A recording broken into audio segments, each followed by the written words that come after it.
Jean-Luc Lemoyne, né le 6 mars 1970 à Morangy, dans l'Essonne, est l'un des humoristes, acteurs, auteurs et animateurs les plus célèbres de France, notamment pour ses émissions de télévision telles que Touche pas à mon poste et Samedi d'en rire.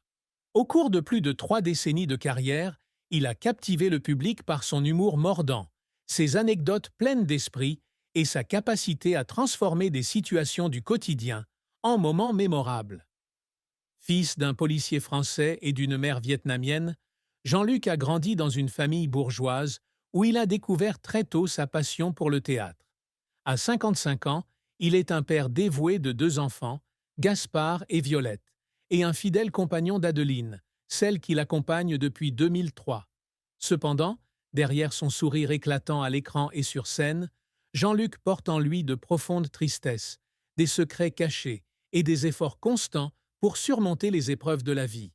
La plus grande tristesse de la vie de Jean-Luc Lemoyne est probablement la douleur de son frère, victime d'un grave accident qui l'a rendu handicapé, un événement qui l'a profondément marqué. Jean-Luc a raconté un jour que, lorsqu'il était enfant, son frère, qu'il admirait beaucoup, avait été victime d'un accident inattendu qui l'avait laissé avec de graves limitations physiques et mentales.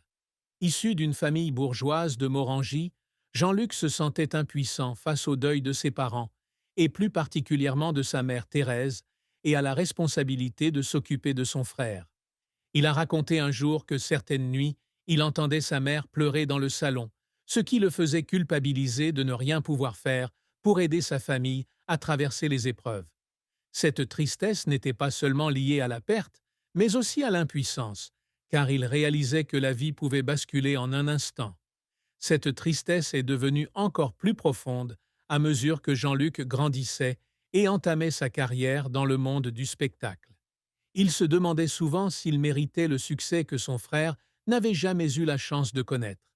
Dans une rare interview, il a avoué avoir parfois eu l'impression de vivre sa vie pour eux deux, comme une façon de compenser la perte de son frère.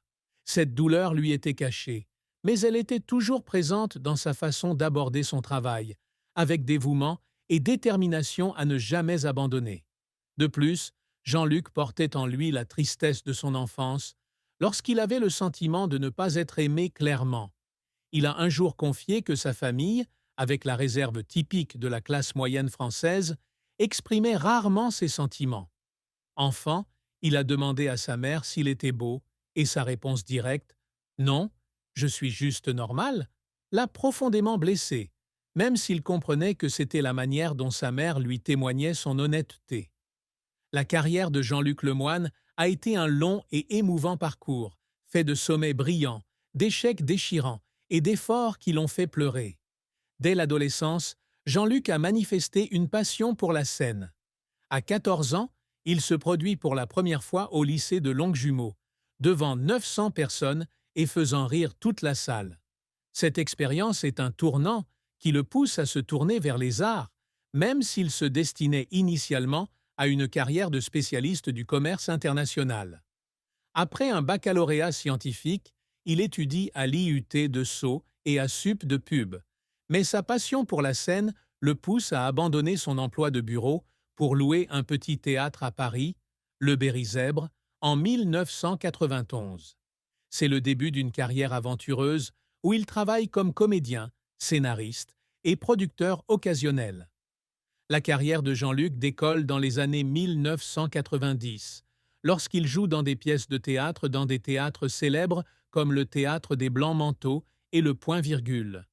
En 1996, il joue dans Mon colocataire est une merde de Fabrice Blind, une pièce à succès qui dure plus d'1 an et qui est ensuite adaptée au cinéma sous le titre Recto, Verso en 1999. Le film, sans grand succès au box-office, confirme sa polyvalence d'acteur et de scénariste. En 1999, il crée son premier one-man show, Prolongation, à la Comédie Caumartin, attirant un large public grâce à son humour mordant et à sa narration unique. Le spectacle, joué pendant 2 ans, lui vaut la réputation d'un humoriste prometteur. Fort de ce succès, il crée Jean-Luc Lemoyne est inquiétant en 2001, un spectacle diffusé pendant près de 3 ans dans toute la France, consolidant ainsi son statut de star de l'humour. À la télévision, Jean-Luc se fait connaître grâce à sa collaboration avec Laurent Ruquier. Depuis 2001, il participe à